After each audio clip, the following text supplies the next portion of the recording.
Hello, good morning, everyone.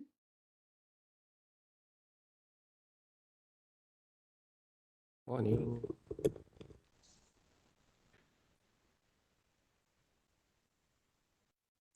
Can you guys hear me clearly?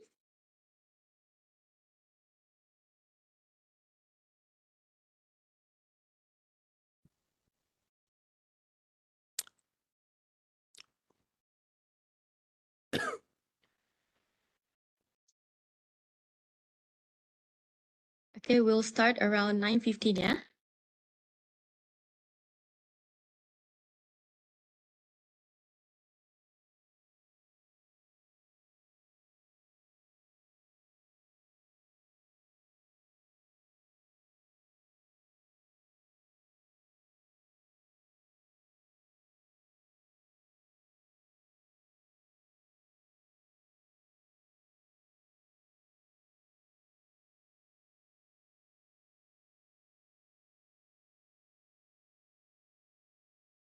Okay, I think we shall start our session now. All right. Okay, Assalamualaikum and a very good morning to everyone. And welcome to our webinar on empowering academic libraries with AI, redefining the roles of academic librarians and user services. We are very delighted to have you joining us today. My name is Diana Sheila Binti Abba Mokhtar, and I'll be your host for this webinar. And I'm joined by our esteemed guest, Mr. Chua Kiman. Okay, Mr. Chua Kiman is a senior lecturer at the Faculty of Education, Language and Communication at University of Malaysia Sarawak. He has the expertise in educational technology, computational linguistics, learning sciences, and instructional design. He is also recognized for his innovative approaches to teaching and learning and has published extensively on topics related to e-learning, learning technology, and linguistic analysis. He has also received numerous accolades and awards for his contributions to the field and is also committed to empowering students through equitable quality education.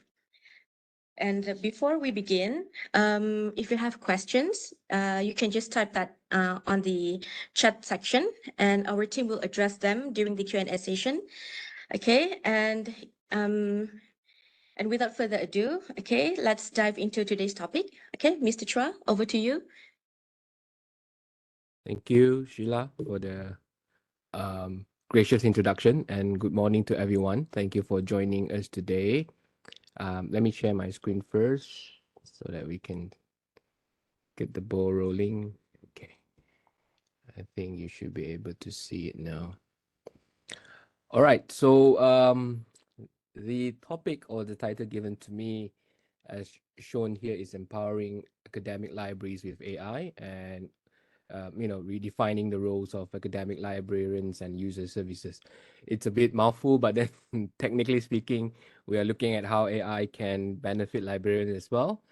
So, how to put it? You might have heard of a lot of people talking about AI everywhere, and then libraries should also take advantage of the current trends and then make use of AI. So my sharing today will be from an academic point of view, meaning from lecturer's point of view, uh, and also some, how to put it, some tips and some ideas for the libraries, because I'm not a librarian. So I'm sure a lot of you here are also librarians, so you can also share your experience on how this can be used in the future. So I'll be code switching, yeah. So I akan kejap BM kejap English lah. So I hope you don't mind, just to wrap up the session. So I have divided into three parts. First, we're going to look at the current trends, and then we'll look at roles of academic librarians. Of course, public libraries will have a different role, but in academic libraries like in Unimas or in any other universities, you will find that your role is a bit different from public libraries. And we will look into how AI can empower librarians and enhance user experience. So the third part will be a bit of practical uses.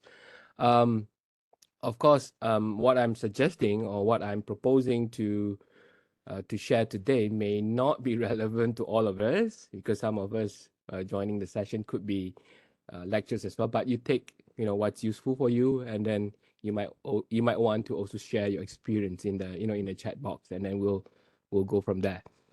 Now let's hear from you first. Nak dengar sikit pandangan anda tentang perkara ini. So I want to know actually what aspect of your current work that you think AI can benefit you. All right, you can scan the QR code, or you can just use the link there. All right, use the link. You can use your mobile browser or your internet browser, and then go to that link and then give your feedback. So, which aspect of your current work? So, because a lot of us are coming from different work background, so it's good to know what are your perspective with regards to AI. Nak tahu jugalah kan, like kalau librarian apa dia punya kegunaan AI, and or you think it's not really useful.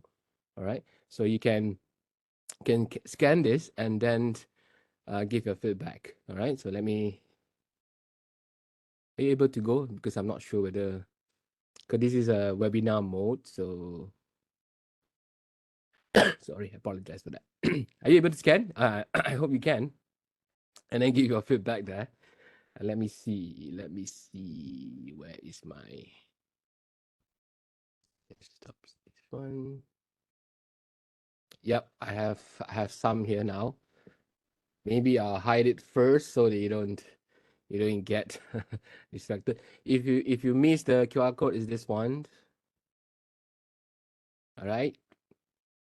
Which aspect of your current work that you think AI can be more specific though? Not too general. Like I want AI to help to do my work. So which aspect of your work then? If you think AI is not really needed at the moment, you can also say so. Kalau rasa macam AI tak membantu sangat, then just cakap je lah. AI setakat ini tidak membantu. Alright, or you don't really need AI. Just a quick overview of your perspective on AI with regards to librarian punya role lah. Okay. Yeah, you can click the link on the chat box given by the host, right? Okay, I'm gonna wait for like another 1 minute, and then I'll go to your responses. I have 8 so far. I'm sure there are more. So maybe you can scan very quickly and then give your feedback. Even to put in Malay pun boleh, nak type dalam bahasa Melayu pun boleh. You don't have to worry so much about responding in English.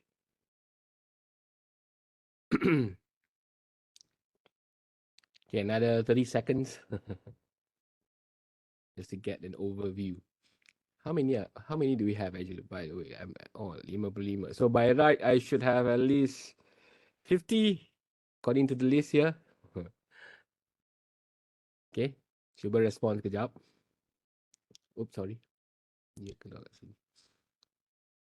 If you're using your phone to access this WebEx, then of course you can just click on the link on the chat and then respond. If you don't want to launch another browser, you can just type in the chat box then to make it easier for you. Okay, which aspect of your current work that you think AI can benefit you? All right, so let me just go straight to the browser just now, and then I have 19 now, more and more now. So hopefully you can. That's a like less than almost half now. All right, almost half. We have about 50 plus, so now we have 21. So at least some of you probably are still typing. Okay, let's wait for another 30 seconds. Kalau ada yang still, you can still respond. No worries after even after this. But let's take a look at the general list first. Yeah, this is what I meant by too general, because when you say make our work easier, we need to know what work, right? What work. If it's more specific, that would be more beneficial to know, because if you say, for example, make my documentation easier, then I can propose a better suggestion. If you say my work, then I don't know what is your work, right? You useful in every aspect, right? So in paperwork and proposal, meaning this is wholesome. Long article summary in generating ideas. We have report and data management, and then ask for an idea again, can help to do paperwork. Now AI is my best friend. Before this, Google, right? Writing, translation, teaching librarian, AI is useful in producing teaching slide. Yeah, teaching slide. You have a lot of tools these days on that. You have improved English, brainstorming, complete the paper fast, and all that. I find responses like this, in any workshop that I have conducted. It's always like we always say AI makes our life easier, makes our things easier. But then if you look at the output, it's quite stagnant, to be honest, before and after AI. For a good example would be paper publication. We always say that AI makes our life easier in writing papers, but if you look at the output, it's the same. Before and after AI, the output is still the same. So I'm not sure whether it's AI problem or maybe the idea may not be that fresh. That's why you don't dam. Maksud saya, sebelum AI pun macam productivity dia sama saja, after AI pun sama saja. Walaupun kita katakan AI itu membantu meringankan beban dan mendapatkan proses dengan laju, tapi sebenarnya outputnya lebih kurang sama. I mean across the current observation that we have. Alright. But I think we get the point. Alright. AI membantu sangat dalam mengurangkan beban. Alright. And also mempercepatkan proses. The only issue that we are going to discuss today would be how good it is, right? If everyone is using it to generate ideas, for example, how genuine is the idea? How original is your idea? Then are you going to be the same with everyone, right? And also, if you're using it to manage your reports and all that, how accurate it is, right? Betul ke tak yang dia buat tu? Ke salah kan? Kita ikut saja ke? Adakah benda tu betul atau salah? So this is one of the concern that we'll be discussing today. So I think thank you so much for this. I have 31 out of about 60 now, so not bad. All right, more than half has responded. Kalau nak respond lagi, just respond first. I'm going to keep this live. Let's go straight to what we're going to talk about today. This one, the current trend. I think the notion of AI now is so limited to this one, Gen AI. We call it as generative AI. Even though we know AI is more than that, right? Artificial intelligence is more than just generating things. Sebab kalau ikutkan AI ni dah lama, right? We know that since the early 40s and 50s, people have been using AI for so many purposes, from training, from doing machine learning and computational analysis, and dah lama dah, right? Tapi because of this trend of using it to generate it at the front end, suddenly dia jadi popular. Alright, padahal benda tu sebenarnya dah lama ada, right? Before ChatGPT even appear in 2022, I myself, for example, have been using this a lot for a lot of textual analysis and all this. Semua dia di belakang lah. It's only available for the developers. Those are in IT, those in computer science, they get access to this for their own research or for their own work. But now, because of the trend of putting it in the front end, all these tools, it becomes so popular that people just assume AI is those things. All right, they don't know the reality or the back end part of it lah. Maksudnya dia tak tahu pun apa yang sedang berlaku di belakang tu. Dia je tahu, oh, ChatGPT boleh buat report. ChatGPT boleh buat ni. Tapi dia tak faham apa yang sedang berlaku di belakang tu. Alright. Tapi persoalannya sama ada kita kena tahu ke tak tu satu lagi lah. Right? Whether we need to know or not, that's another issue. But my notion today for you is lah, apa yang kita kena pegang hari ni lah, kita kena faham sedikit apa yang sedang berlaku so that kita tak buat benda yang salah ataupun we don't do the inaccurate things. Alright, so kita try to have that in mind, because the quality of output depends a lot on the input. In computer science, or those doing programming, they will know lah. Alright, garbage in, garbage out. If you write very superficial prompt, or if you give very superficial instruction, then you will get very superficial output. Sebab output tu depend a lot on the input. Input tak berapa okey, output dia tak berapa okey. That's why kadang-kadang ada yang gunakan ChatGPT, after a while dia kata, oh, bodohnya ChatGPT ni. Alright, because dia keluarkan output yang sama. Sebab dia keluarkan benda tu bergantung kepada input kita. So kalau input kita tu tak berapa okey, output dia pun macam tu jugalah. Alright, so hopefully after this session you will be able to try out some other strategies in using all these tools. So there are many now. These are just the tip of the iceberg. I think we know this, but the major one are listed on the left here. These are the major one. You have ChatGPT, of course, the current king of Gen AI, and then you have Gemini. Used to be called Google Bard because Bard um, sounds a bit less intelligent, so they changed it to Gemini. All right, Google Gemini. And then you have Microsoft Copilot. For those who don't know, Microsoft Copilot is actually GPT-4 because they purchased the license from OpenAI. You are if you're using Copilot on your Microsoft Windows, Windows 11 onwards, the one yang kat tepi tu, yang preview tu, is actually using GPT-4. So if you don't want to pay for GPT Plus, kalau tak nak bayar untuk yang plus for GPT tu, guna sahaja Microsoft Copilot sebab yang tu memang menggunakan GPT-4 bukan 3.5, right? Secara percuma. Okay. Then you have Cloud AI. Now is 3. The 3 version, the third version is more advanced tapi dia kena bayar. Right? You have to pay. But access to cloud is also good because this is very academic. Those who are into academic work, yang nak buat papers and all that, you should rely more on clouds because it's more academic. Alright, ChatGPT ni a bit general. There are some academic element, but it's a bit general. But if you want to go more academic things, you should go to cloud lah, right? Cloud 3. Okay. Then you have all this commercial one, Jenny and Jasper. These two also rely on ChatGPT punya engine, the same engine that OpenAI is releasing. Then you have all these graphic. You have Midjourney, Microsoft Designer. You have DALL-E. All these are generating graphics, and you have Suno can generate songs. Yang nak buat lagu, yang nak buat lirik, just go to Suno and then just type your prompt and then dia akan keluarkan lagu and lirik secara cepat. 11 Labs, you can imitate your voice, you can clone your voice, or you not imitate, you can clone your voice, you can even clone your face if you want to, and then you can generate all this artificial video. Not so genuine yet, tapi it's there. And then you have also all this Hey Gen and all that. Cuma, why am I showing you this? I just want to tell you that the Gen AI world is more than just ChatGPT. Alright, sebab ada yang hanya tahu ChatGPT tapi dia dengar yang lain ni, dia ingatkan benda dia, like they don't try to explore. But of course you can't explore everything kan. Mana ada masa nak explore everything, which is why what I showed on this slide is the popular ones that boleh lah, when you have the time, just go ahead and try and play a bit, right? Because if you limit yourself to ChatGPT, you are actually limiting yourself to a very small pool, right? You try your best to also try out all these Gemini and Copilot. Then you can see the difference.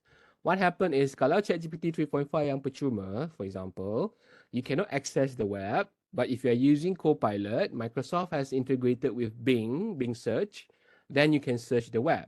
So you can still search, get the latest information, and ask Copilot to write out something or to get something. So it's more, technically speaking, it's more diverse. Kalau ChatGPT ni, dia rely on the database yang di-updated. I think the latest one would be October 2023. So you have 1 year behind. So kalau yang 3.5 lah. If you pay for the plus, then you get access to the real-time data. So this is something that I think we will look into. Kalau if you have further question later, you can ask me. All right. So let's move a bit from the general thing to the academic libraries punya role. I don't want to bore you with lengthy explanation. Later on, kita go a bit of hands-on. The traditional role of librarian, of course, you have to do collection development. You have to have reference services, but not so much these days, right? Because of the digital boom. And then you're going to have instruction and information literacy. You do a lot of training to educate the users on information literacy. Also, your own information literacy as well. And then you're going to do a lot of cataloging and also classification of the books and whatnot. Most of the things are quite routine, right? But ever since we have all this AI, right? Semenjak ada AI, you realize that your role has changed a bit because people don't really rely on books on the shelf anymore. The books on the shelf are there, but the chances are they'll be accessing the digital resources more often, like your databases and all those. Dia akan kerap ke sana. Cuma masalah ialah bila ada berlaku when the users are using all these databases, dia rasa macam susah nak cari tu, and then normally they will give up and then they won't use your search engine anymore. So we need to figure out whether we can improve that kind of situation by considering using some AI tools or maybe improve the process a bit, right? So your role has become even more facilitative, right? You have a lot of digital resources these days, journals semua banyak. Kalau kita pergi ke website PeTARY, for example, if you see the my PeTARY part, panjang kan list dia, the list of journal, list of online thesis databases and all that. Tapi sayang, students are not really using it, right? Even academics are not really using it. We still rely a lot on Google, Scholar, all these digital platform yang sedia ada, right? And or even now, people are relying on ChatGPT and all that. Padahal kalau kita tengok dalam list yang ada di services yang ada tu banyak yang kita boleh gunakan. Cuma why people are not using it? That's something that we need to consider, right? You also have to focus on user-centered services and engagement now, because people don't really go to you unless they need the Wi-Fi. I was teasing my students. You go to library not because of the books. You go to library because you want the aircon and you want the Wi-Fi. You are surrounded by books, but you never pick up one of those books. You just limit yourself to that computer and laptop just to access the Wi-Fi and just to get the air conditioning, right? So it's kind of ironic in a way. You go to library, instead of digging out all the books behind you or on the shelf, you are just searching for Wi-Fi. So I think the future of libraries would be no shelf, no books. It will be just high-speed internet, and then everyone will just go to the library to access all these digital resources, maybe internally or externally. But that's the trend now. I think you can see even in our library, the books are largely untouched, right? And if you ask the students to say, we don't know it exists, padahal di belakang dia saja buku tu, because they were busy typing on the laptop and all that. So that's the reality that's happening, and maybe with the AI boom, we need to also have AI literacy, right? So a lot of training, a lot of educational programs should be diverted to AI literacy, because now we need to kind of educate our learners or even our students or even our users in general not to believe everything, right? Same thing that we tell everyone not to believe every single thing you found online. It's the same concept with the AI generated content. Kita kena faham lah benda tu bukan bulat-bulat boleh ambil, sebab ada isu tertentu etika and also isu hak cipta yang kita kena hati-hati. Alright? Okay, let's go. I'm going to go a bit a bit macam bebe sikit depan-depan ni. Kemudian we go hands-on sikit. Tak adalah hands-on sangat because you can't really try it, because this is not really a real workshop. But I hope after you have gone through some of the tools that introduce you, you can go back and try it. Alright? Yeah, technically speaking, like I said, you are dealing with more digital roles, and I think these days your work are online, really online kan. Kena help ni user navigate lah. Kadang-kadang kalau yang kerja di library, you will get a lot of email asking you why I can't download this article, how should I get this article and all that, online stuff. And chances are most of the cases is because subscription based issue, right? Paywall. Maksudnya some databases, they limit access because they require subscription. So how do you overcome this, right? So as a librarian, maybe you need to educate yourself to also know existing databases yang mungkin ada access to those articles for free, right? The classic example would be Semantic Scholar, yang a lot of students are not unaware of. So librarian can direct them. So instead of searching on Google Scholar, you might want to go to Semantic Scholar. It comes with AI search engine as well, where you can download all these things. Nanti kita tunjuk, right? Then you can also do a lot of research support and data management these days, right? I think PeTARY, for example, kena track this, kena track that, publications, corpus, web of science, semua tu kena track. Tapi kalau ada AI engine ataupun AI tools yang sesuai, mungkin can solve your tracking problem, so you don't have to do it manually. In fact, these publishers, they are very clever. They kind of make your life difficult in searching, and then they introduce the solution. You get what I mean? So you have to pay lah. Macam Scopus, later I'll show you. Scopus has Scopus AI, where it will track all authors by institution, and then you can even track their punya citation and everything. So they kind of limit your access to it initially. Then if you want it, you pay, right? So that's the trend now. But I think in the long run, it's a good investment because you save a lot of time, right? Like instead of keying into Excel every single month, you find it headache, and then you might lose some crucial data publication which are out there tapi tak dapat di-track and all that. So these are something that you can consider. Of course, managing IR, institutional repository. I think the repository that we use in Malaysia across public universities are open source, right? We use the open source model. The downside of open source, just like all this journal management system, is always the support, right? Or the scalability lah in a way. Sebab open source ni dia akan limit macam tu. So bila kita nak new feature semua tu, kita tak dapat nak add on, right? And even if you want to add on, kadang it will take time for the developer team to, or even for the in-house team to think and to integrate. Then akan dia jadi slow lah, you know, the process will be slower. But I think so far, I think managing well, but you wish that sometimes some elements that can be done by AI, you know, it should be introduced as well so that you can solve the part about the time, you know, the burden, everything. Kan banyak kerja juga nak buat, tapi takkanlah hari-hari nak check IR, nak approve. That's what I meant. All right. Okay. Okay, so AI library, the whole thing that we need to understand is like we are not going to use it as a replacement. We're going to use it as an enhancement. Same thing with any AI, in any context, right? Whenever we introduce AI into a context in a domain, for example, we are not trying to substitute or replace it altogether, but that would requires a change. Not only in terms of the facility, tapi sebenarnya yang paling crucial is the mindset change, right? I give you one example from academic point of view dulu, right? Academic point of view dulu. We know that students are using AI, for example, kan? We know students are using AI to generate essays and all that, but our marking scheme is still the same, right? A lot of time, if you look at our marking scheme, it's still the same. We don't even consider whether you know, all this AI generated content will be penalized ke ataupun we are going to give more points for other things rather than the words, whatever. The assessment method or strategies are kind of the same, but then you are expecting student to produce, you know, something different using all these AI. So that's what I meant. AI dah maju, alright, benda dah maju, tapi our strategies, our method are still more or less the same. And then how do you expect the AI to help, right? Then in the end, it will become like AI ni jahat. Kan? In the end, the notion will be AI ni jahat. Can we just live without AI, for example? Padahal, it should be, if AI comes in, we need to also enhance our strategy. We also need to enhance our method.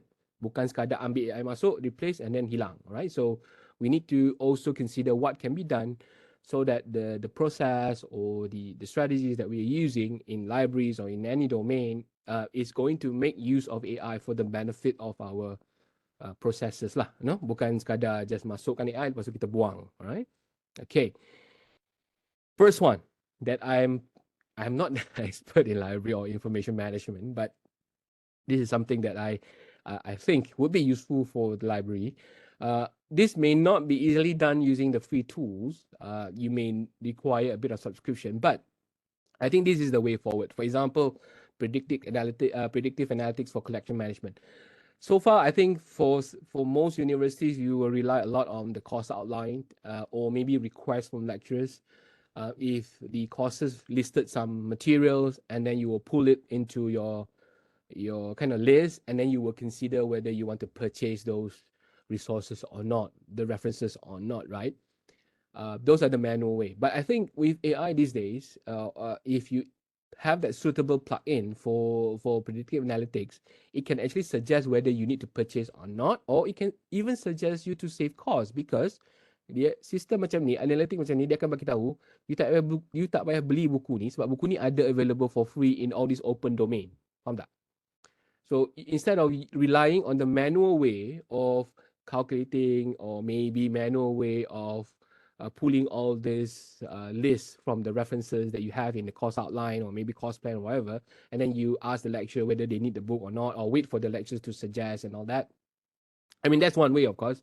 You can't delete those ways. What I mean here is, if you want to be more sustainable and more effective, then you might want to have a bit more of this predictive analytics element in the collection management. For example, like I said just now, the AI will go through all this thing, and then dia kata, oh, buku, so all these books sebenarnya dah ada di open domain, you tak payah beli, you just have to pull it into your IR, for example. Sebab dia dah open domain. or you can request access from different universities within Malaysia, for example.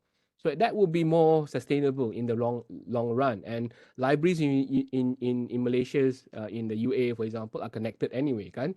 Because you can do all this interloan and whatever. So I think this will cut a lot of issue in terms of financial, and then you also cut issues about how do you manage all these books, because the more books you have, you need to expand the library, the shelf, everything, and how do you make sure that the books are well kept and all that. So a lot of consideration has to be done if you have that physical part. So since students are not really willing to go and get all these physical books, then maybe the digital version will be the way forward, and this kind of tool can help you. All right. And you also have AI-driven recommendation system. This is something that I think the search engine can improve. I have not fully tested the search engine that we have, but I realize is quite okay in terms of the detecting the keywords. So when you search certain keywords, then it will list it for you. But a better way of doing this would be the user can kind of get the for you thing. You know the trend now, everything are the for you, right? So if I go to the PeTARY search engine, for example, and the moment I log in, it detects I'm from Faculty of Education, Language and Communication. My for you recommendation are all related to my field. So I tak payah nak tengok benda lain macam from faculty ataupun from subject matter yang lain dulu. I will see mine first. That helps the user to have that kind of experience where they can get whatever they want faster using that kind of search engine or the database search tool. Then I'll always come back because I don't have to waste my time digging out all this result, because they are the highly efficient punya recommendation system. Of course, it's not easy because I know a lot of search engine now are technically speaking slightly open source, even though we also pay for the commercial one. But like I said, the commercial one is always ahead of the game because they want you to pay. So they will have all this recommendation system. The algorithm lah, what I meant here is algorithm. They can detect. And if I search certain keyword often, then it will suggest similar ones. These are the typical commercial style. Later on, we'll see some sample from Google Gemini and ChatGPT and all this yang can do. Tapi those are depend on user, right? Those really depend on the user punya prompt. Next one is enhancing the reference services. I think this one maybe not really urgent, but good to have. I always say this is good to have because you don't really need it. But with ChatGPT and Gemini, my proposal to libraries is you don't have to invest on chatbots. You don't have to invest on virtual assistant and all this. All you have to do is make use of the existing system, like ChatGPT. Later, I'll show you as well. How do you customize GPT to also include your own resources? All right, or maybe educate the your user on how to use all these free ones or available ones to search or to ask for advice or to ask for help rather than depending you alone. Of course, if you are willing to invest, like some institution or even some department are investing on chatbots, where if I go to your website, if I need to ask anything, I can just ask, or even I need to find anything, I can just ask you to find without a human being there, right? Of course, the human intervention can come in later. What I mean here is you don't have to deal with all this question nonstop, because user can go to your website and then ask questions, or I need help in finding 3 articles about this, and then the chatbot will be able to find. But you will see all these features available already in ChatGPT, in Gemini.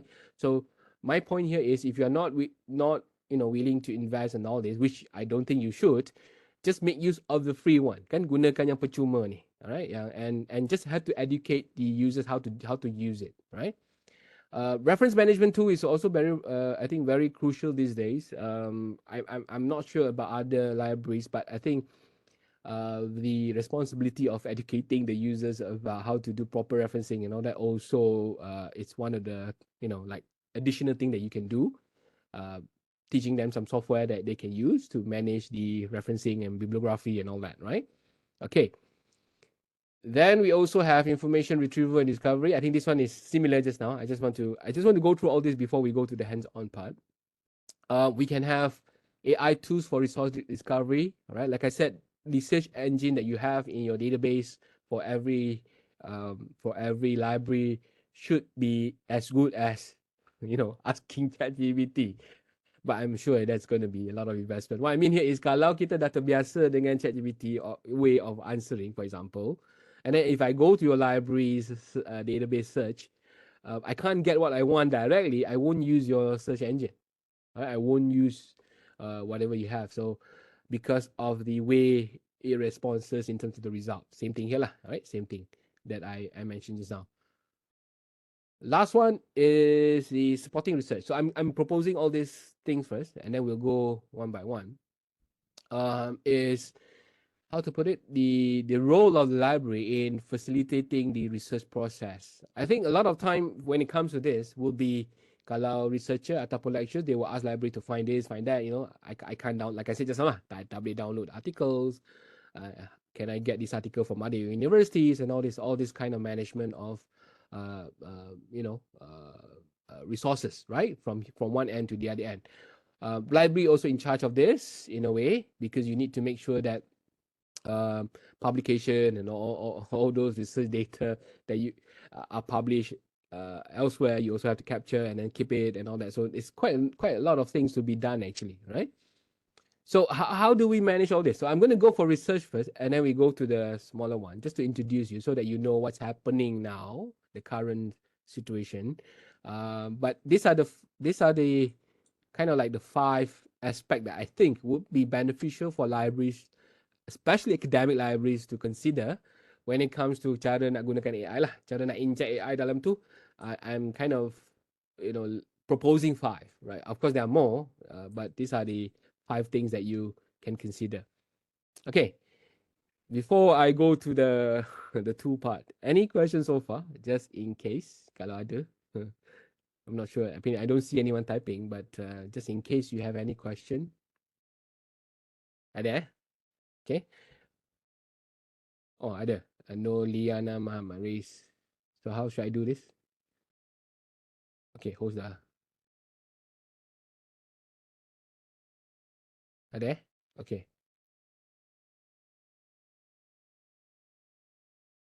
Yeah, you want to ask something? Totally. Tapi, yeah, I think you can't.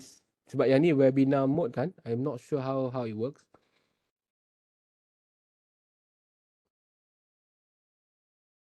You can type your question just in case, because I don't think you can talk unless you are allowed to. But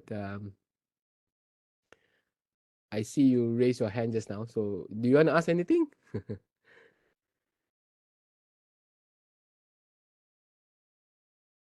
No, ya? Kena tunggu type, tengah type. Okay. Okay. While waiting for the question, um, let's go to some of the things that I think librarians should also know. Yeah, I don't have an option to talk. Somebody need to. Can you raise your hand again? Can you click the raise hand? I think you have to. Yeah, let me. Oh, I can't because I'm not the host. Or we don't want to allow talking. How the Sheila? How does it work? I think the only person who can unmute the participants is Amria. Hi. Oh, okay. Now you can. Okay, now you can. Okay. Hi, you can Okay, hear me, thank right? you. Now Hi. I can. Hi. Morning. Morning. Actually, okay. It's just about the one that you have mentioned Which about one? the co-pilot, right? About the Yeah, co-pilot. yeah. Which it's I'm not sure. Is it co-pilot sync with the ChatGPT 4 or co-pilot? The one that you have mentioned that if let's say Yeah. we have like co-pilot. Mm-hmm. Actually, the Copilot is works like a ChatGPT version Yeah. 4, is it? Yes. Correct. Correct. Correct. So meanings that Yeah. that one can be used like for our chatbot. For example, if let's say we do have that one, so Mm. meaning that it works like if let's say we plug for our chatbot, generative chatbot lah, for our Yeah. chatbot. So meaning that it Yeah. can works like ChatGPT 4.0, right? Correct. Correct. Okay. Thank you. So currently, Microsoft signed an agreement with OpenAI to use GPT-4. What happened is, the latest one, the 4 Omni, Microsoft put it as a premium now. So if you pay for Microsoft Yes, Copilot, yes. you will get the latest one for Omni. But if you don't pay, you still get the 4. I So see. yeah, Okay, so okay. so Thank it's you. already GPT-4 lah, all right? Alright, alright. So I mean that it works like the function of ChatGPT-4 because we Correct. have tried before the version 3.5 and also for the Yeah, 4.0. So we know the yeah, difference yeah, between yeah. the two output lah. Okay, thank Correct, you very correct, much. correct. But just to let everyone know as well, what OpenAI is trying to do now, free user will get access to 4, the latest one for Omni soon, but with a limited usage.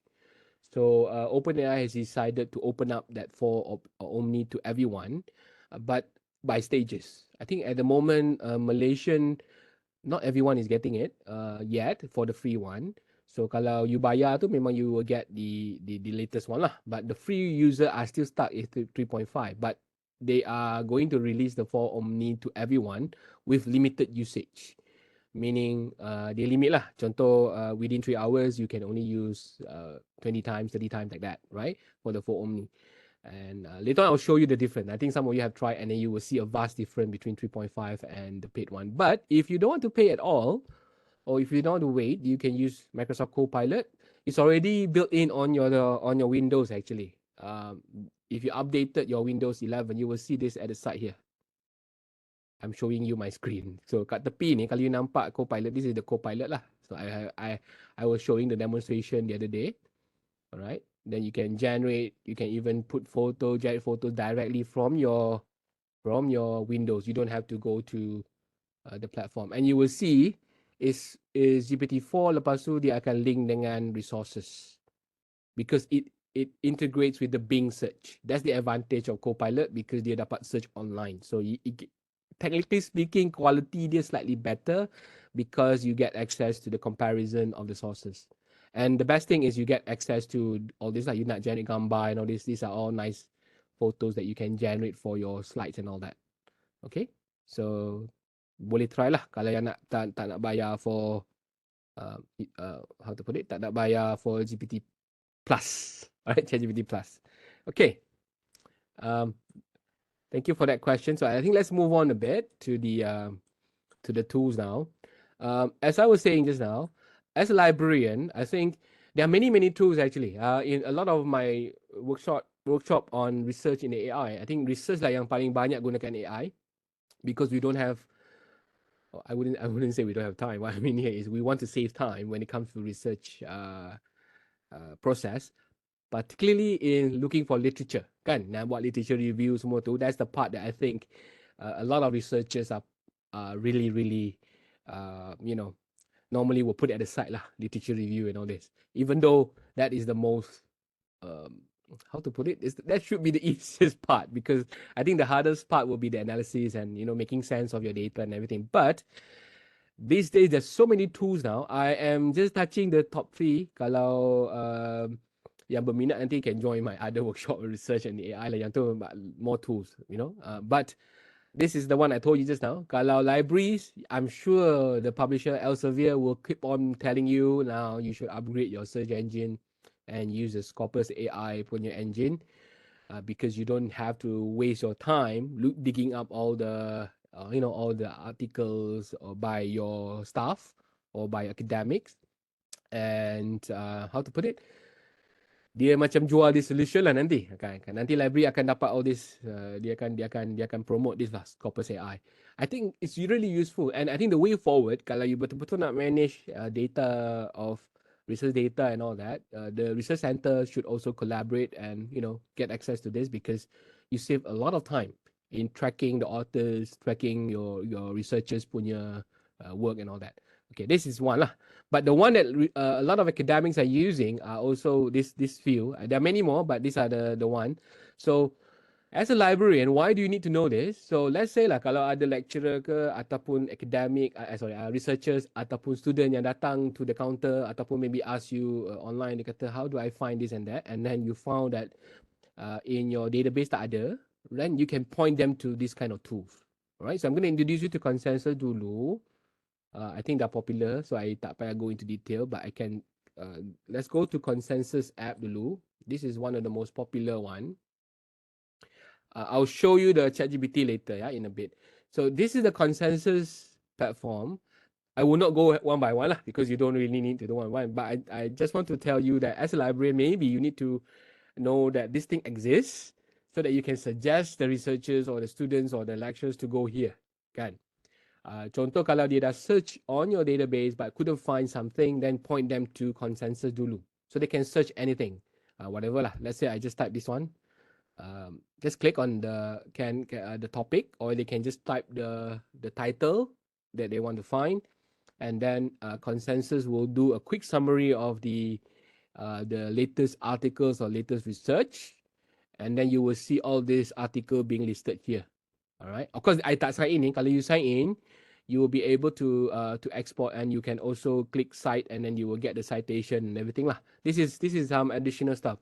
But what I want to highlight here is, with this type of AI, generative AI tool, it saves a lot of time in digging all these relevant articles.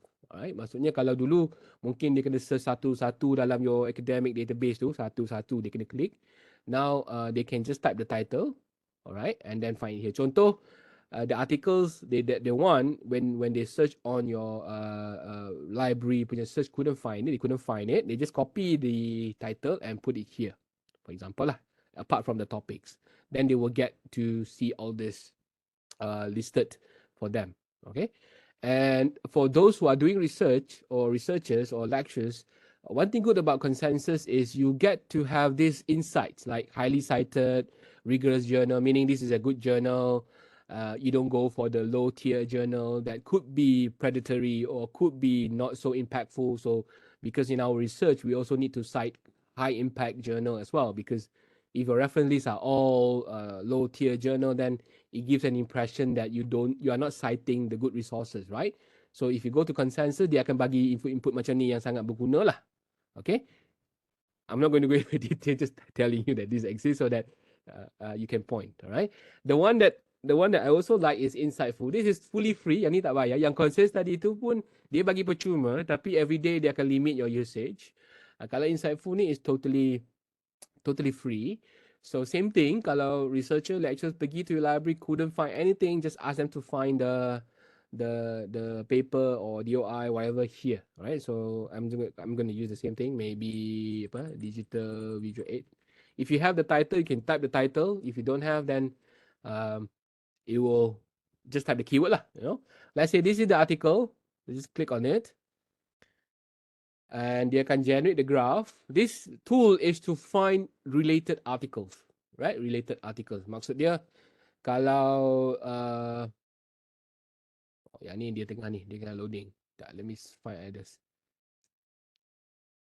Just to show the demonstrate how it looks like.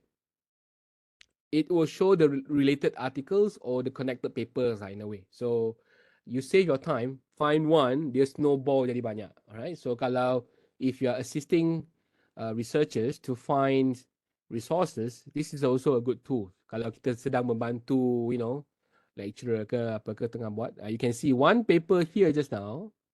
Okay, dia akan link to more multiple papers, and it's visualized in a tape like this. Okay, you will see the darker the color, the more recent it is.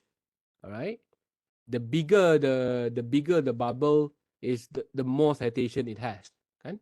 So you will see the connection lah. Ni untuk membantu as a librarian, maybe kalau nak membantu lecturer ataupun nak membantu student ataupun postgraduate student yang datang kata, oh cannot find this article, then you can teach them that, okay, go to Insightful XYZ ni, alright, and then type your article ataupun search your title, and then you will get to have a lot of related one. So all this bubble yang you see ni, yang you nampak here, if you click on it, is actually listed down here. Okay, it's listed down here. So the darker the color, the more recent it is. So it helps you to visualize easily. From one paper just now, you can get like 10, 20 related ones. Save a lot of time. Daripada you dig satu-satu on Google Scholar ataupun tu, dia lambat, right? So this one save a lot of time in finding, and you also find which paper is highly cited lah in a way. Macam ni you will see, these three dah cite this one. So this should be in your literature review. Contohnya, kalau everyone is citing this guy or this person, but you are not citing, is something wrong, because this person could be the key person that introduces the concept or that introduced the idea, but you're not citing the person. So you can educate the users or your your researchers like in that sense. Alright, so dia membantu cut time lah, right? The one yang commercial just now, yang also very popular, is called Site. This is widely popular sebab it comes with writing part. Maybe I log in and let you see. Jom. So, I tak log in Tapi yang ni commercial, alright?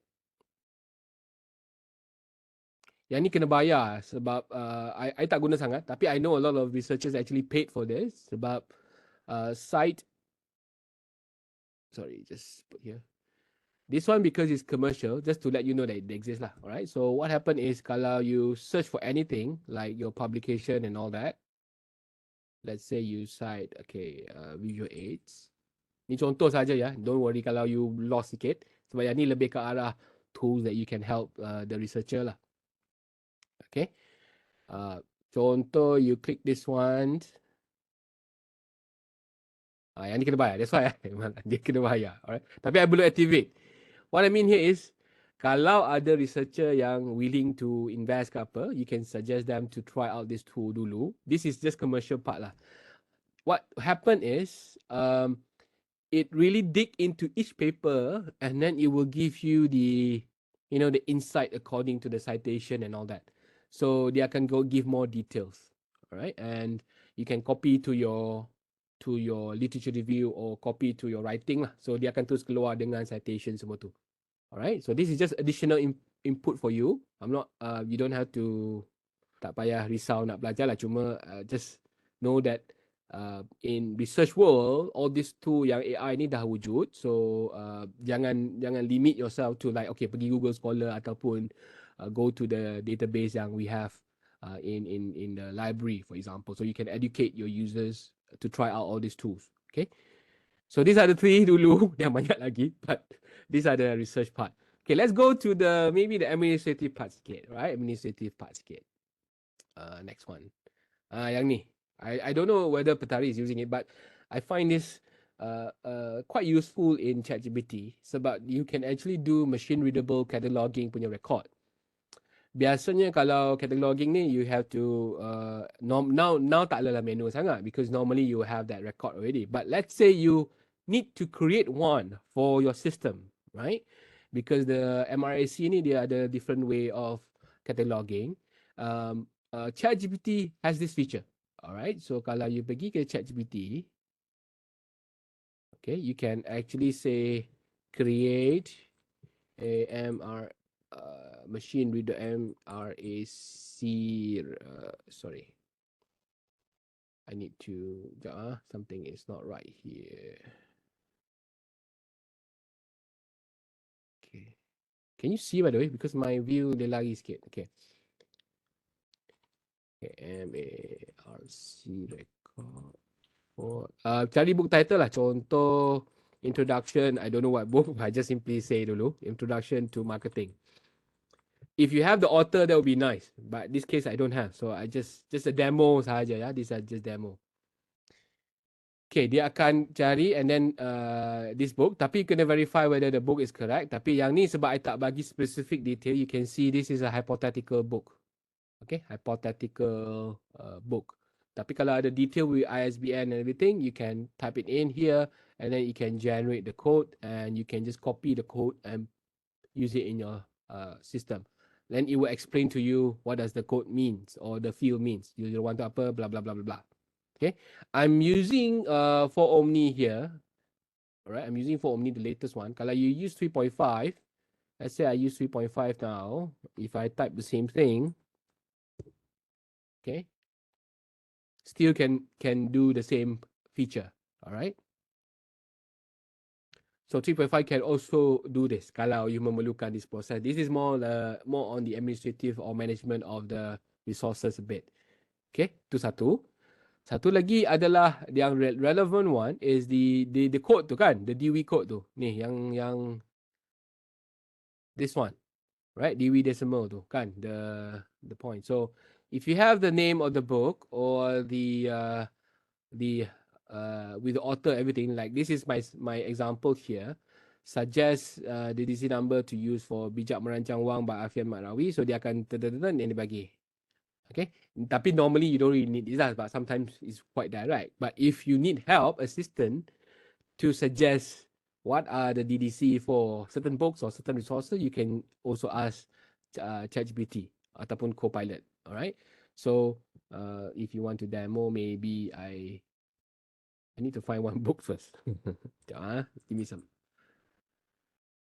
Trying to find one book, and then we do a quick demo on this. So ChatGPT is not just about chatting, finding resources. You can also ask it to do, something routine like this, so that it helps you to cut time as a librarian. And let me just go to books now and then find marketing. Sekejap just to find one. Okay, so I have Principle of Marketing by Gary Armstrong. Okay, so I will go to ChatGPT now. I'm going to start a new one. I'm going to use 2.5. All right. So just say suggest a DD's for the book by Gary Armstrong. Kalau you ada ISBN lagi cantik. Right? If you have the ISBN, just put it in. But I'm just going to put this. And then dia akan kata lah. Right? Ni. Okay? Because it's on management marketing. But again, sometimes, like I said, this is if you only use it when you can't really decide, kan? Kalau benda yang straightforward like this, maybe you don't need this. Tapi sometimes you have certain titles or certain resources that you pun confused, nak letak bagaimana. So you can ask ChatGPT to suggest. All right. Okay. Job. So that's 2.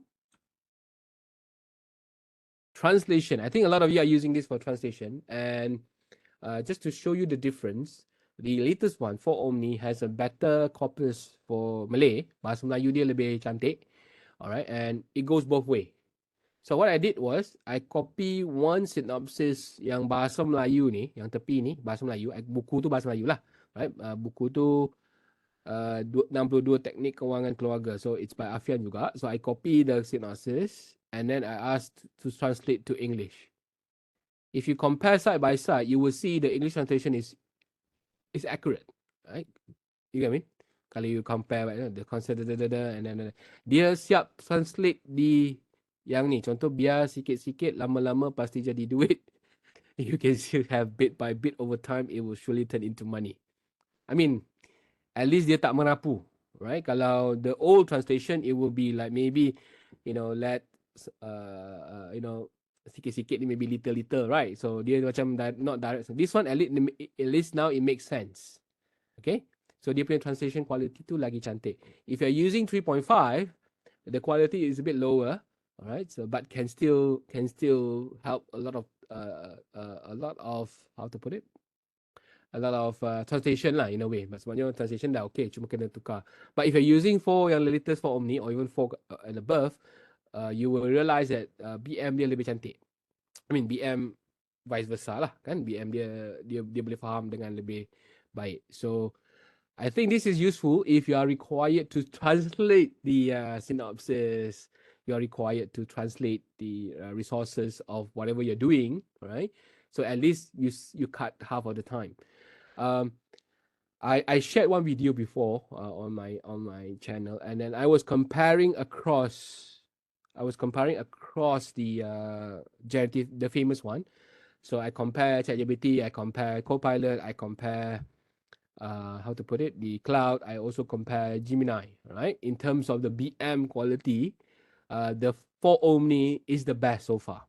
Okay, in terms of because I asked the same thing, then I compare the output of the translation across these tools, and then I do it many cycles, like not just once, many type of translation. Yang paling okay still Omni, yang 4 Omni ni. Kalau yang blur sikit, what I mean by Omni ni yang ni, yang latest.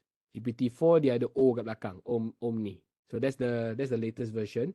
and quality dia lebih cantik lah, right? So you can even converse in mix Malay, right? Contoh kalau you nak mix, contoh kan, hey boleh bagi idea buat aktiviti, contoh I mix buat aktiviti untuk PeTARY. Kalau PeTARY tak faham, then you can just say library lah. Okay, contoh you can just bual macam ni, then dia akan bagi tahu lah, right? So dia akan mix, even though apa tu, you mix, dia boleh faham. Okay, you can see the quality dia lagi cantik daripada the cross platform if you compare to 3.5. So ChatGPT bukan just untuk how to put it, bukan untuk English sajalah BM. Of course there are still here and there problem, but if you compare before and after, 3.5 and now, you will see this is better.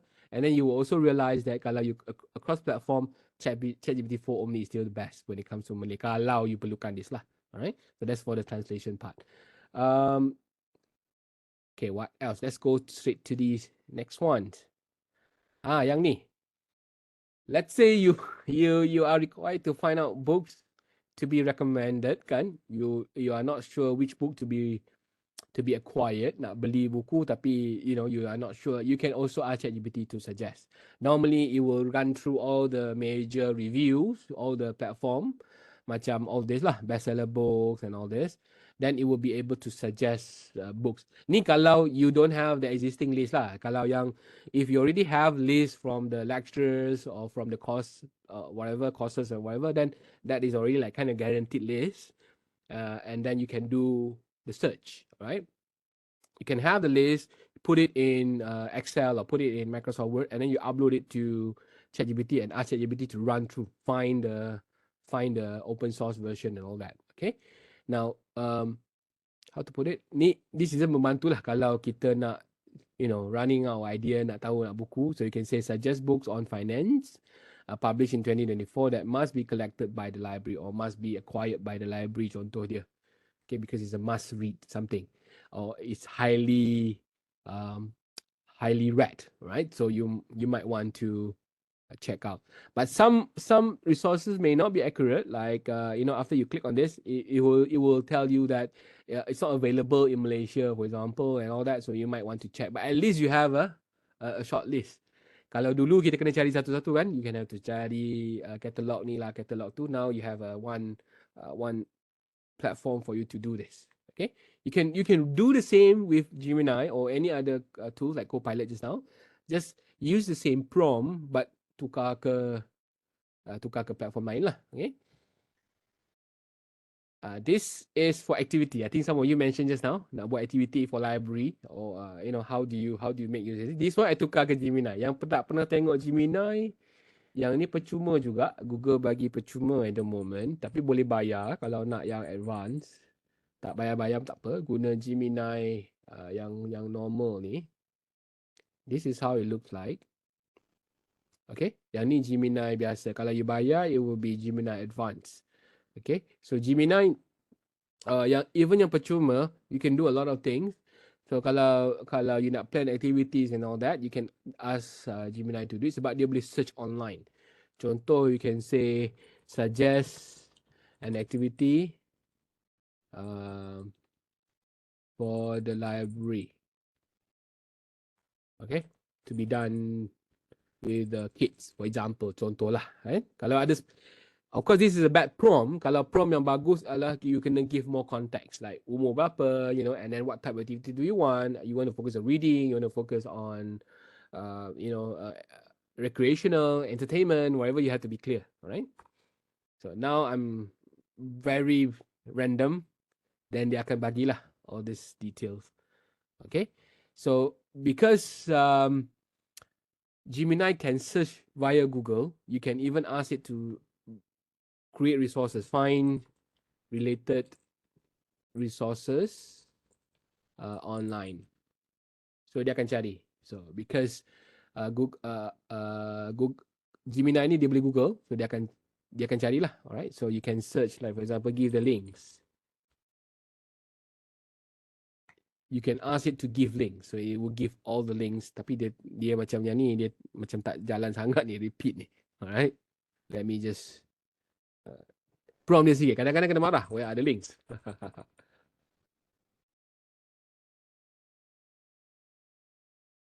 Tak bagi juga. Meaning, kalau if you notice this, it means my prompts are quite bad. Alright. My prompt means I'm not specific to what. Because dia nampak sini, dia kata, open your browser, lepas tu dia suruh kita type, cari sendiri. Nampak tak? It says type into the search bar. Okay, nampak sangat dia malas nak search. But kalau I change the prompt and provide the links and everything, then it will be able to help you. Let's say I go to, I'm going to start a new one. Still Gemini free ni. Give links to each activities. To be specific, to each activity. Okay, kalau this list lah, you just want to try out. Because like I said, every time you don't get what you want, instead of looking at output, you fix the input dulu. Try to fix the input, see whether you get what you want. Nampak gayanya tak ada sini, maksudnya dia memang kurang idea untuk ni. Nampak tak?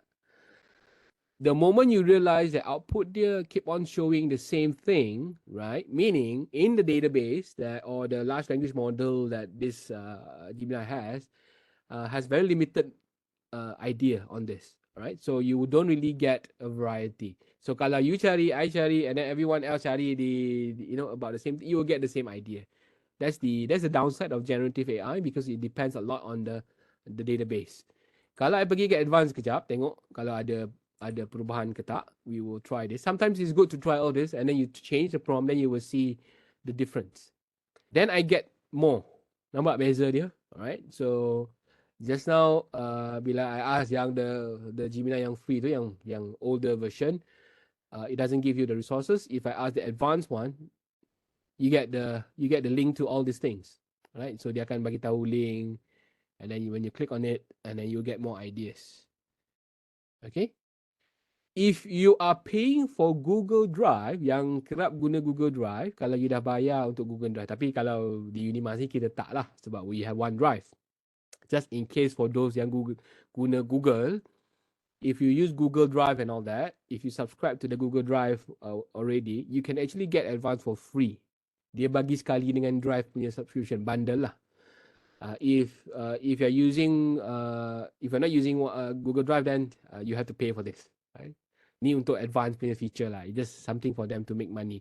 But I don't think you need this. It's just that you will see the vast difference between yang percuma dengan yang bayar. Sebab yang bayar, dia akan give you more ideas and dia bagi sekali dengan links and resources for you. Right? So that's the difference. Just in case some of you are wondering apa beza yang percuma dengan yang berbayar. Of course, yang berbayar tu lagi advanced lah. Alright? Okay. Yeah. This is using ChatGPT. ChatGPT is the most famous one. I think a lot of you are using this. Kadang-kadang bila kita tengok title pun kita dah boleh agak come from ChatGPT ke tak. So I'm gonna go to ChatGPT. Kalau be specific lah, contoh design a 2-hour activity for the library to educate the kids about, let's say, information literacy. Contoh, be specific. And then provide a table for the activity. Contoh lah, kalau ada, this is a sample. So if you give prompt like this, you will get it in table format. Kan? Oh, yang ni I lupa nak tukar to 3.5. This is form ni. Okay, ni contoh. So dia akan bagi lagi details sebab it will give you all the details one by one what to do. So it saves a lot of thinking process in a way. Tapi tak adalah sampai kena replace your thinking. What I mean here is you can have this as a draft. Then you can go through, tengok mana yang okay, mana yang tak okay, you buang. So you can even ask it to change. I don't want this, for example. I don't want library scavenger hunt. I'm going to say this. I don't want library scavenger hunt. Then dia akan tukar. Okay? Then dia akan tukar jadi benda lain.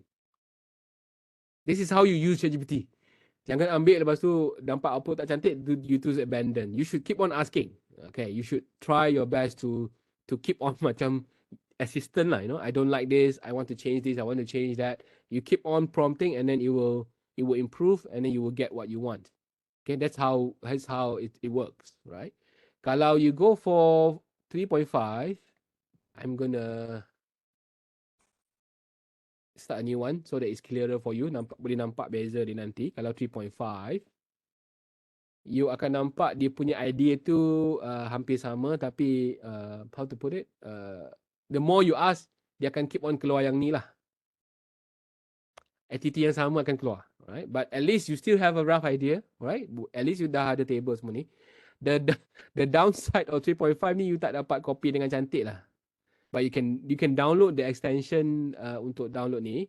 Pergi ke Google, cari extension ChatGPT untuk download. But kalau for Omni ni, kalau I pergi ke for Omni just now, yang tadi, you can just give a prompt, download in Word format. Just bagi arahan ni sahaja. Kalau yang for above lah, kalau yang bayar untuk plus tu, tak mahal sebenarnya kalau you share. What I mean here is berbaloi lah kalau you nak subscribe. What I mean here, you can download it directly without having to copy. Kan, nampak ni dia tengah compile semua ni, alright? And then dia akan tukar dalam bentuk link Word that you can download immediately. So tak payah you nak copy paste ke Word. Biar dia buat kerja dulu. Okay. How to put it? So what's the difference between 3.5 and 4 and 4 Omni? 4 and 4 Omni are only available for the Plus version at the moment. Tapi the free user will be able to use this tool soon. Hopefully soon lah. Sebab dia masih pasar, one by one. You can go to your account, you log in, and then you can see whether 4 tu dah ada. Nampak tak ni? I can terus download. So I can download, I buka, and then benda tu dah dalam table cantik-cantik like this.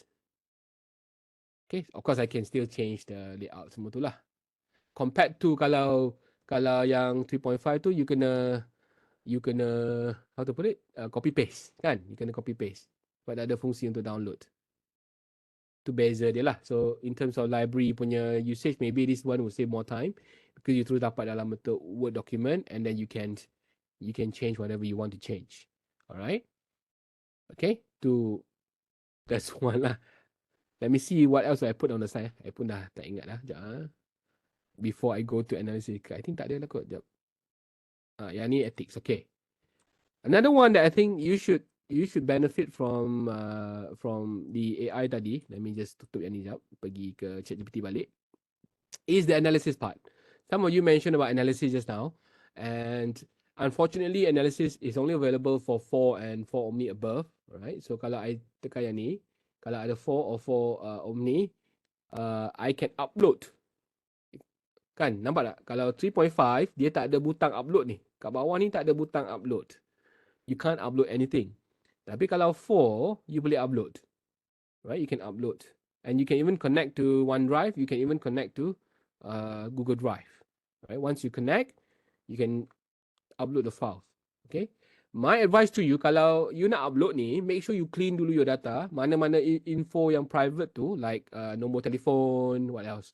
Nombor IC, all these things, all this private and confidential info, you remove dulu. You only gunakan data yang you nak analyze. Contoh kan, I upload my data lah. Ni contoh sahaja. Sample data ni. Bila I upload, I tak nak buat apa-apa arahan dulu. I don't have to give any instruction. I just upload and then I tekan submit. Dia akan yang ni 4. I nak tunjuk yang 4 Omni. Okay, nampak tak? Kalau I upload, I tak bagi arahan, dia akan tanya, it looks like you have uploaded, how can I assist you with the file? Then kita bagi arahan. Kalau 4 Omni, dia lagi hebat. Dia terus keluarkan ni.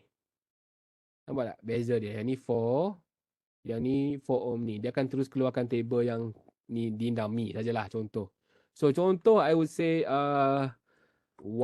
kalau you don't have any idea, misal kata you dah kulit data, tiba-tiba you tak tahu nak analyze, what can I analyze from this data? Contoh lah, right? Contoh.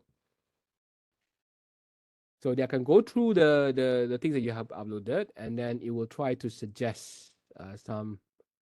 Dia akan bagi tahu lah descriptive statistics and all that. So of course you kena tahu your own. Cuma yang ni kalau you do not have any idea, then you can ask it to suggest. But I want to, let's say, tabulate each item according to the level of agreement. Contoh lah, right? Agreement. So dia akan keluarkan. Kalau library mungkin kalau you ada collection, books ke list of books apa, you can upload and then ask it to summarize how many types of book do you have. Then you can even ask it to nicely visualize.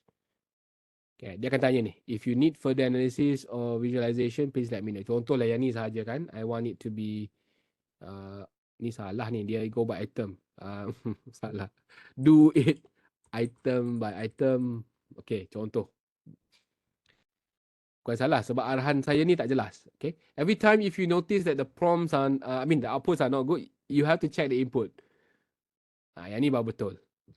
Okay, yang ni baru betul lah. Ni so I pun tak suruh dia buat percentage and everything. I just want the frequency count. Okay. So instead of you counting one by one ataupun use software lain, sebenarnya tak perlu pun yang ni, cuma the good thing about using ChatGPT is you can follow up with questions.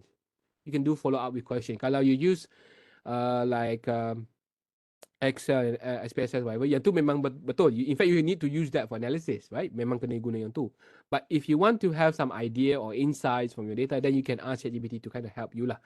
Tapi you should not cite ChatGPT as your tool, yeah. Don't write like in your method you say I use ChatGPT to analyze my data. You're gonna be fired. I mean fired as in the you're going to be questioned. So you still use all this analytical tool, no problem, SPSS ke apa, all the tools that you have. But if you need extra insight, kalau you memerlukan bantuan dari segi penerangan and everything, you can put it here, and then ChatGPT can do it. So for example, I want it to visualize. Kalau visualize, then dia akan tukar jadi bacat lah. Alright. I think bacat kot. Hopefully. Kalau tak, maybe pie chart. Kalau you nak specific, then you just say pie chart. Yang ni I tak bagi tahu apa-apa. So at least you get dia tahulah yang data ni lebih sesuai untuk digunakan dalam bentuk bar chart. And if you have the web version, you can see it's interactive. Right? You can switch to static mode. You can even switch to the interactive mode. Macam ni lah kan. So how do you do? You can just download, alright, ataupun choose static, then download lah. Choose whichever you want.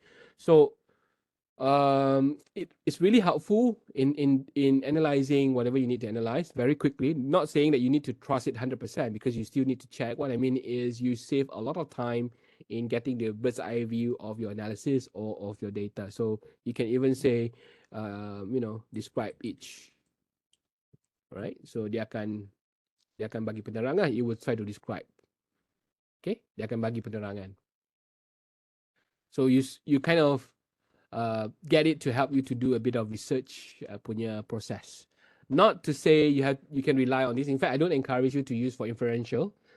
Some people are advocating that you should use it for inferential statistics lah, macam ANOVA, Pearson. I don't encourage you to do this because this one is purely run using Python or R.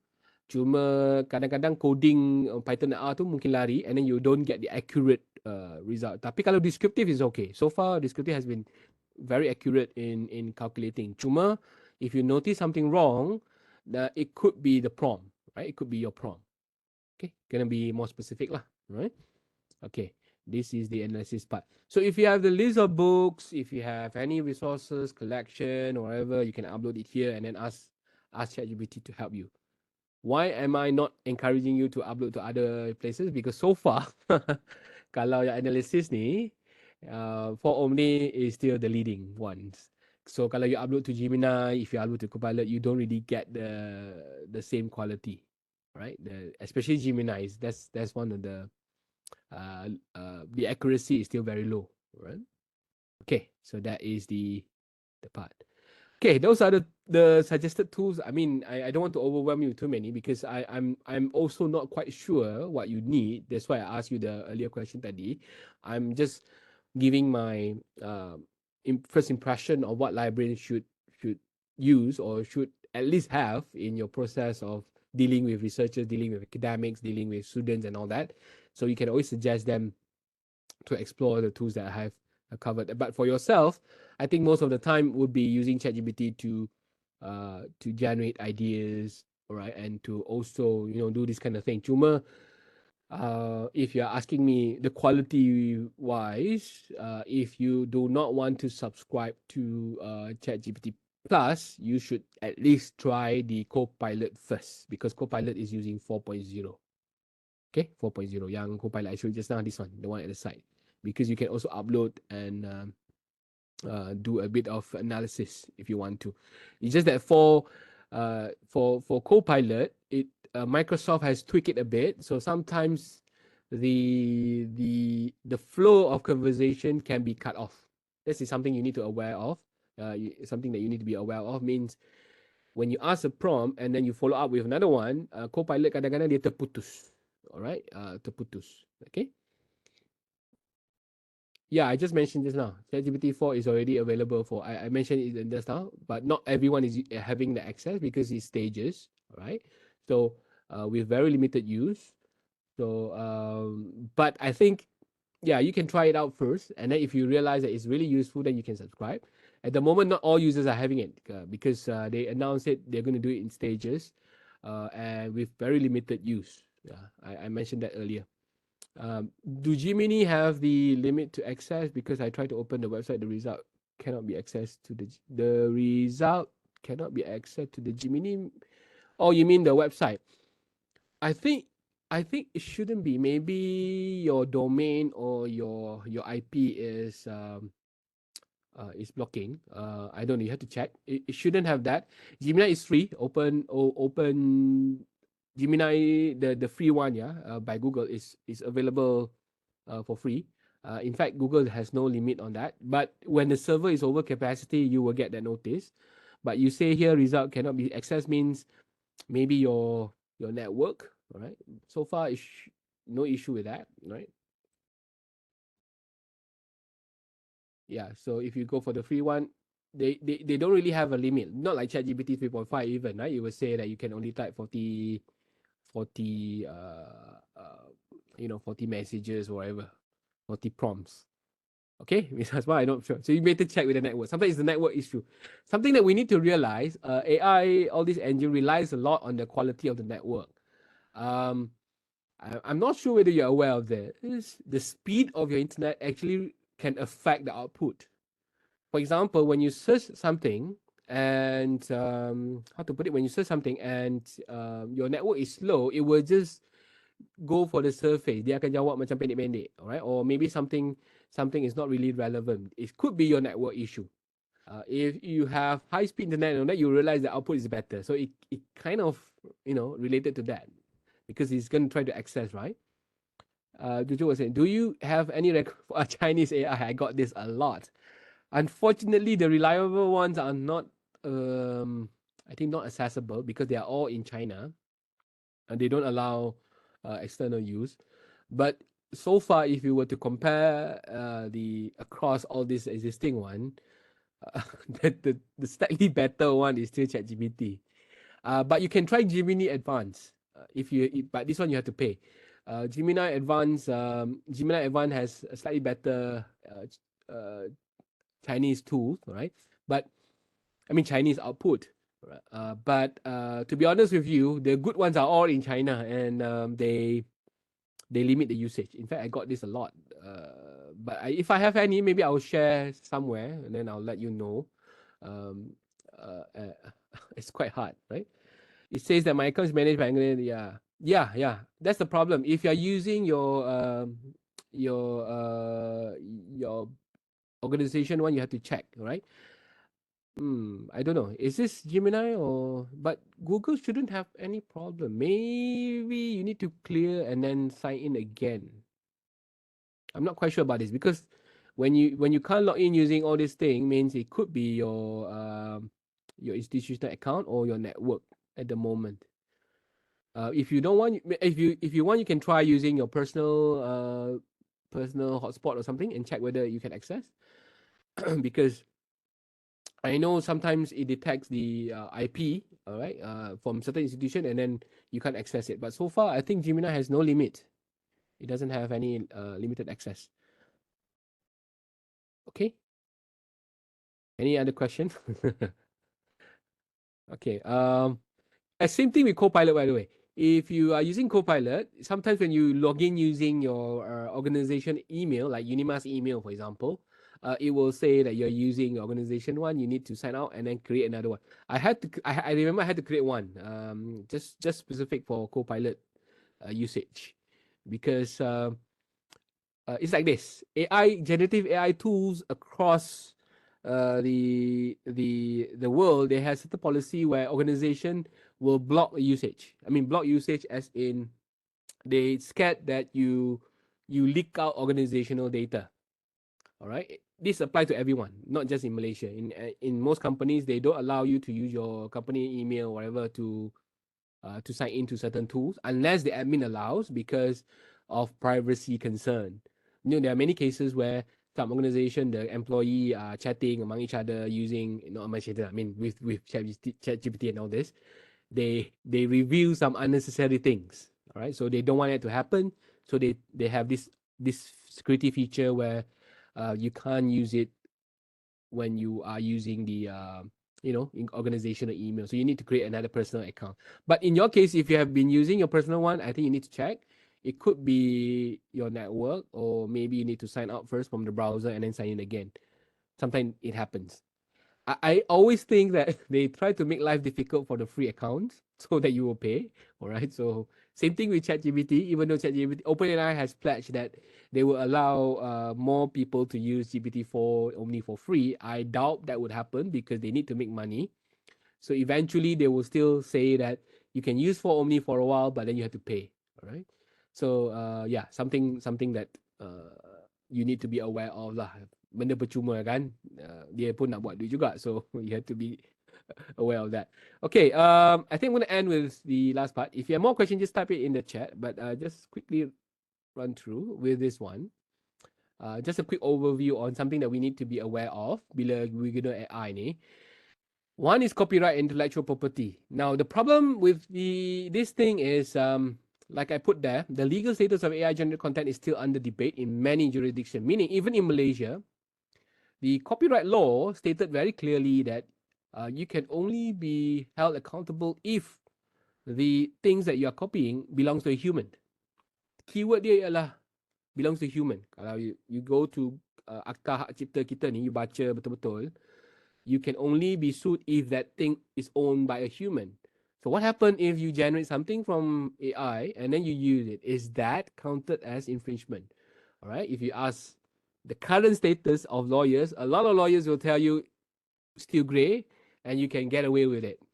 Which is why a lot of people are making ebooks, books out of all this Gen AI punya content, or Gen AI punya tools, the graphics and all that. Even songs, they use it for commercial purposes and they can't be sued. All right, they can't be sued because the copyright law at the moment is not really protecting it. In fact, you can't even know, you don't even know where it comes from. All right, unless when Gen AI produce something, it's traceable to some published resources. Let's say Gen AI keluar, ChatGPT keluar, that line came from a book or came from a journal, then you can be held accountable. But so far, because of the uniqueness of the transformer engine, you rarely get the same one. So technically, you get away with it. Which brings me to the point when we penalize students, for example, for so-called generating AI content. But technically speaking, it's okay because it's not really infringing the thing. All right, this is something for us to think. Like, I'm not saying that it's right. Ethically, it's wrong. But then the law at the moment allows this to happen. Okay, so the revision of the law will happen. In fact, now they are revising the Tahap Cipta and all that, and then you will see this one being more, protected. Also, in terms of quality and reliability, I think if you compare across platform, if you have been using different tools, you will see the difference. I myself have been doing this for quite some years, and when I compare the output across all these platforms, you will realize that it really depends on the input.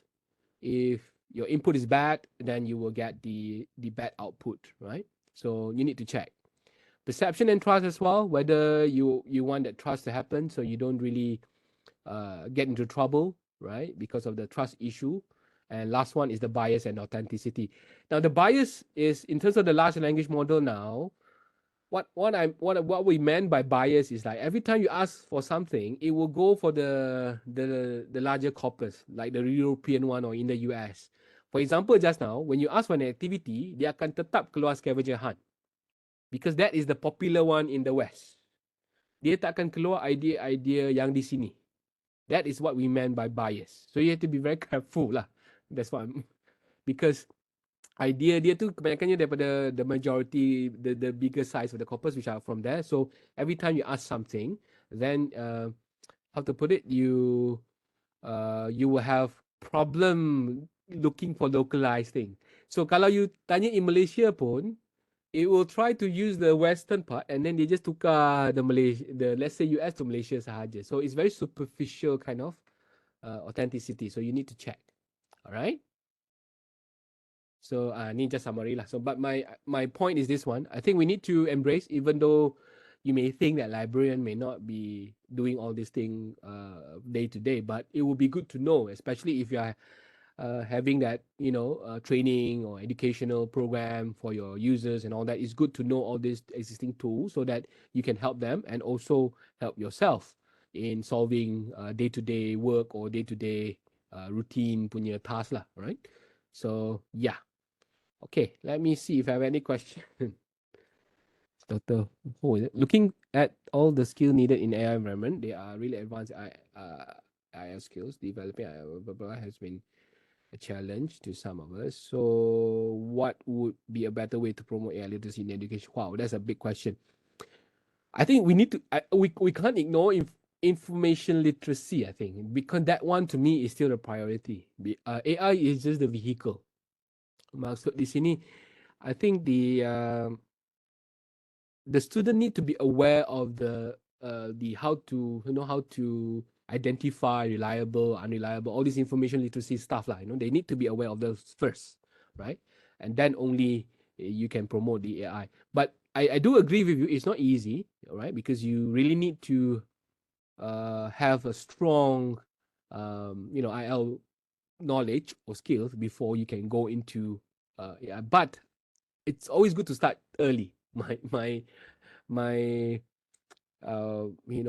my provision, I mean, like, my idea is always like, you better start early. Don't wait until they enter university, for example. This kind of thing, you don't have to have a syllabus. You don't need to have a syllabus or a curriculum. You don't need a new subject. But across any subject that you are doing, let's say, for example, in our education system from primary school, secondary school, you don't need a new subject. But when you're teaching science, when you're teaching language or whatever, the educator or the trainer or as a librarian, you can always inject all these elements. Like, okay, look, when you have this is what you need to look at, blah, blah, blah. So if we do that regularly from the start, then when AI tools are made accessible for them, they will be able to use it better, because it's quite obvious that it's the same thing, only the vehicle is changing, right? What AI has done is to make the process faster.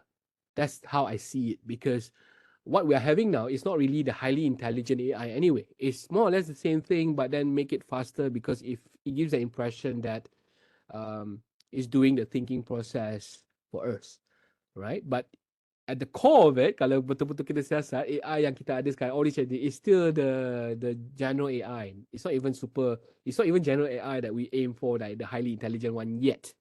But in order for people to use it wisely, you need to have that information literacy, embedded across all this teaching and learning process lah, or educational process. I find it very, very hard, because every time we talk about IL, right, I think as a librarian, you will, or any educator, you will have that impression. The top will say, oh, we have to create a subject, we have to create a course. I think you don't need to have that specific subject. It should be embedded within all this, subject, the existing one, so that you don't burden the learners as well, right? The student as well. In my case, for example, when you design assessment and all that, that assessment instruction can specify clearly how they should be evaluating the result, or how they should be evaluating the output and all that. So there's a way for us to kind of guide them as well, not just to get the output. Okay, I hope I answered that, but I agree with you. It's not easy, and it takes a lot of patience and hard work to educate. Any more question? We are coming to an end, or maybe I pass to Sheila ke ada? Okay. Okay, thank you, Mr. Chua. Okay, it has been a very fruitful and informative session for us. And somehow it has opened up our minds as librarians in terms of implementing AI in our daily lives, okay, and also in doing our daily tasks to offer better services to students and lecturers. And so, what librarians can do is to explore and try out and learn on how to use the relevant AI tools, and perhaps think of possible ways to use those tools in appropriate manner, and so that we can offer more to our users. Okay. So, does anyone has any question before we end the session? No question. Okay.